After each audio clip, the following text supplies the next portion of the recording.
Hello दोस्तों, welcome to our channel M की explain. तो दोस्तों, आज हम आपको एक्सप्लेन करने वाले हैं मार्कमैन 2025 को। तो दोस्तों, कहानी की स्टार्टिंग होती है एक रूल नाम के लड़के से, जिसकी की एक टैटू शॉप थी और वो अपने फ्रेंड्स के साथ शॉप का सारा काम खत्म करने के बाद एक बार में चला जाता है। और फिर जब रूल बार में पहुंचता है तो वहाँ पर एक लड़की उसे छेड़ने लगती है। वो रूल को फोर्स करती है कि वो भी उसके ऊपर एक टैटू बना दे, जिस पर कि रूल उसे कहता है कि ये कोई खेल नहीं है, अगर तुम्हें टैटू बनवाना है तो उसका कोई वैलिड रीजन भी देना पड़ेगा। जिस पर वो लड़की कहती है कि जरूरी नहीं अपने हर दुख को दिखावा किया जाए। और फिर वो उससे पूछती है कि क्या तुम्हारी कोई गर्लफ्रेंड है, जिस पर के रूल उसे मना कर देता है और सीन शिफ्ट होता है रूल के बेडरूम से, जहाँ पर कि वो उसी रात वाली लड़की के साथ था। वो लड़की सुबह उठने के बाद रूल के साथ रोमांटिक होने लगती है और तभी अचानक से वहाँ पर शो नाम की लड़की आ जाती है, जो कि उसके जुड़वा भाई की फ्रेंड होती है। एक्चुअली रूल आज शो के साथ कहीं जाने वाला था, इसलिए उसने उस अपनी रात वाली लड़की से कहा कि तुम यहाँ से चली जाओ, मुझे कहीं जाना है। जिस पर कि वो लड़की रूल पर भड़क कर वहाँ से चली जाती है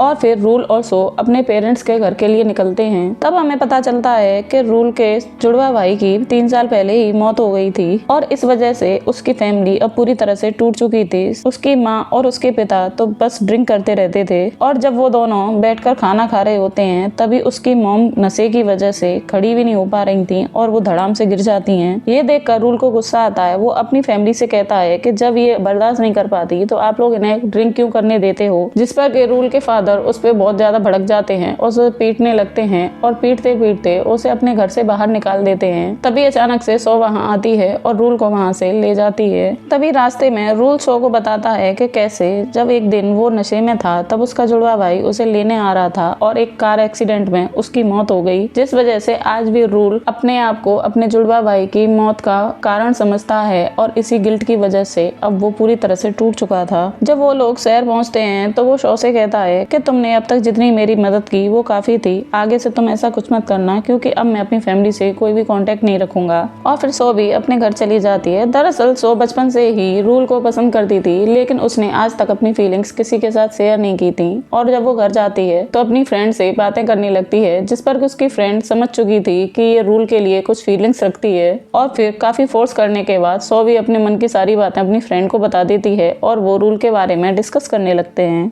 और इसके बाद सीन शिफ्ट होता है एक बार में, जहाँ रूल अपने दोस्तों के साथ जाता है और जहाँ पर कि शो भी पहुंच जाती है। और रूल उसे देखकर पूछता है तुम यहाँ क्या कर रही हो, ये जगह तुम्हारे लिए ठीक नहीं है। और रूल शो से कहता है कि अगर तुम्हें पैसे की नीड है तो मैं तुम्हारी हेल्प कर दूंगा, तुम्हें ये सब क्यों करना है। जिस पर कि शो से बताती है कि मैं इंडिपेंडेंट बनना चाहती हूँ, मुझे किसी का फेवर नहीं चाहिए। और तभी अचानक से वहाँ शो का एक्स बॉयफ्रेंड आ जाता है। रूल उसे देखकर वहाँ से जाने के लिए कहता है। वो उसे कहता है कि तुम्हारा तो शो के साथ ब्रेकअप हो गया है तो तुम यहाँ क्या कर रहे हो, चुपचाप यहाँ से निकलो। जिस पर कि उन दोनों में हाथापाई हो जाती है और फिर बार के बाउंसर उन लोगों को उठाकर बाहर फेंक देते हैं। और फिर थोड़ी देर बाद जब रूल के फ्रेंड्स वहाँ पर ग्रेफिट कर रहे होते हैं तो वो उन्हें मना करता है कि तुम लोग ऐसा मत करो, अगर तुम्हें ये सब करना ही है तो मैं तुम्हारी हेल्प करूंगा। तभी अचानक से एक्सीडेंटली उसे अपने भाई का एक्सीडेंट याद आ जाता है और वो घबरा जाता है। और इधर सीन शिफ्ट होता है जहाँ पर कि शो की मॉम उसे समझा रही थी कि गेब तुम्हारे लिए बिल्कुल परफेक्ट है, क्योंकि वो काफी रिच है, उसके पास सब कुछ है। लेकिन शो अपनी मॉम से क्लियरली मना कर देती है और फिर वो अपने घर चली जाती है, जहाँ पर कि उसकी दोस्त उसके लिए बर्थडे पार्टी के सेलिब्रेशन की तैयारी करने में लगी थी। और फिर अगले दिन सब लोग बर्थडे सेलिब्रेट करने के लिए क्लब में पार्टी करने जाते हैं। और क्लब में शो की नजर रूल पर पड़ती है और रूल शो के पास आता है और उसे बर्थडे विश करने लगता है। और वो शो को घर छोड़ने के लिए भी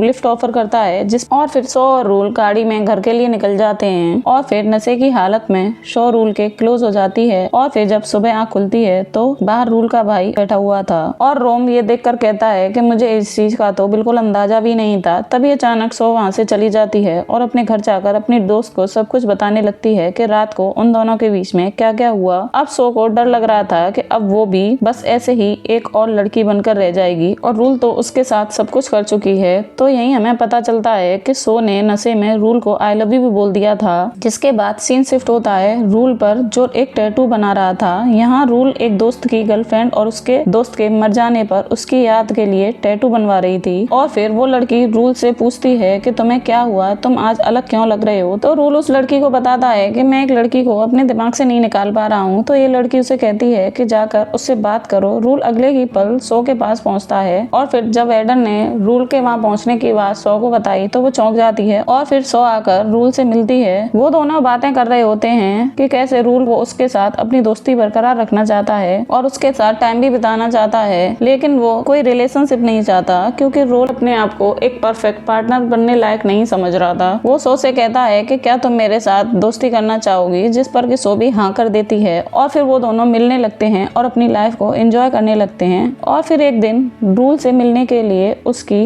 एक्स आती है जो कहती है कि मैं चाहती हूँ कि तुम मुझे ऊपर अपने कमरे में लेकर जाओ, जिस पर कि रूल मना कर देता है और वापस सो के पास चला जाता है। एक दिन सो को उसकी मॉम की कॉल आती है और वो उसे याद दिलाती हैं कि तुम्हें क्रिसमस पार्टी में आना है और फिर वो उस पार्टी के बारे में रूल को बताती है। अब रूल को उस दिन अपने दोस्त के साथ ग्रेफिटी बनवानी थी, लेकिन वो सो के साथ आ गया और यहाँ पर सो की मॉम से मिलता है। तो सो की मॉम भी सो को रूल के साथ देखकर खुश नहीं थी। वो सो से कहती हैं कि तुम्हें हर हाल में गेब से ही शादी करनी होगी, जिस पर कि सो सब लोगों के सामने अपनी मॉम से मना करके पार्टी से निकल जाती है। दूसरी तरफ रूल का दोस्त ग्रेफिटी करते हुए गिर जाता है और इसकी खबर रूल को मिलती है। तो वो कहता है आज मुझे उसके साथ होना चाहिए था, ना कि तुम्हारी इस बकवास पार्टी में, और वो अपनी सारी फ्रस्ट्रेशन सो के ऊपर निकाल देता है। इसी बीच सो कहती है कि मुझे अपनी गाड़ी से उतार दो, मुझे पैदल जाना है और रूल उसे उतार कर तुरंत हॉस्पिटल पहुंचता है, जहां पर उसके दोस्त की हालत बहुत ज्यादा क्रिटिकल थी। कुछ देर बाद फिर रूल सो को मैसेज करता है और वो उसे समझाता है कि मेरा तुम्हें हर्ट करने का कोई इंटेंशन नहीं था, वो सब गुस्से में निकल गया। पर सो उसे कोई जवाब नहीं देती और फिर कुछ दिन बीत जाते हैं और फिर एक दिन रूल को मिलने फिर से वही लड़की आती है जो कि इस बार रूल को मना लेती है और ये बात सो को पता चल जाती है और वो अपना गुस्सा निकालने के लिए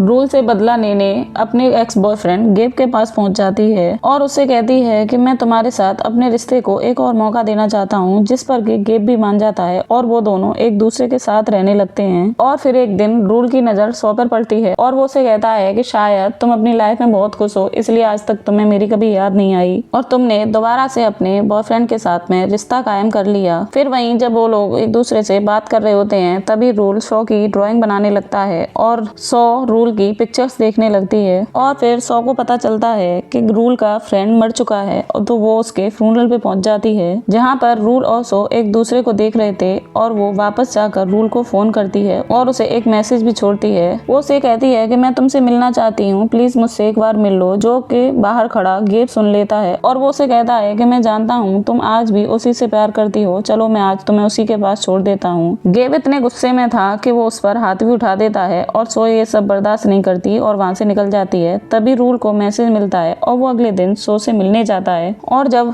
रूल ने सो का चेहरा देखा तो उसके चेहरे पर जख्म देखकर वो सीधा गेब के पास पहुंचता है और गेब से लड़ने लगता है। तभी गेब अपने पैसे की पावर दिखाकर रूल को जेल पहुंचा देता है और जब रूल के जेल जाने की बात उसके भाई को पता पड़ती है और वो उसे फटाफट से जेल से निकलवा लेता है और जाकर गेब को पीटने लगता है। दरअसल दोस्तों रूल का भाई एक आर्मी ऑफिसर था और फिर सीन शिफ्ट होता है। रोम रूल से पूछता है कि क्या तुम अब भी उससे प्यार करते हो, अगर हाँ तो कुछ करो। तब तक रूल ने सो के चेहरे की एक ग्रेफिटी बना डाली जो कि सो देख लेती है। अब रूल सो से उस रात उससे बदतमीजी करने के लिए माफी मांगता है, बस तुम मुझे एक लास्ट चांस दे दो, मैं तुम्हें दुनिया की हर खुशी ला कर दूंगा। वो उसे कहता है कि मेरे पास तुम्हें देने के लिए कुछ खास तो है नहीं, लेकिन वो उसे एक टैटू दिखाता है जो कि उसने बर्थडे वाली रात उसे गिफ्ट के तौर पर देने के लिए बनवाया था और फिर सो भी उससे माफ कर देती है और वो दोनों अब खुशी खुशी आगे अपनी जिंदगी बिताने लगते हैं और इसी के साथ इस मूवी का एंड हो जाता है। तो दोस्तों आपको हमारी एक्सप्लेनेशन कैसी लगी प्लीज हमें कमेंट बॉक्स में जरूर बताएं और एक सब्सक्राइब करना ना भूलें। Thank you guys, bye bye, take care.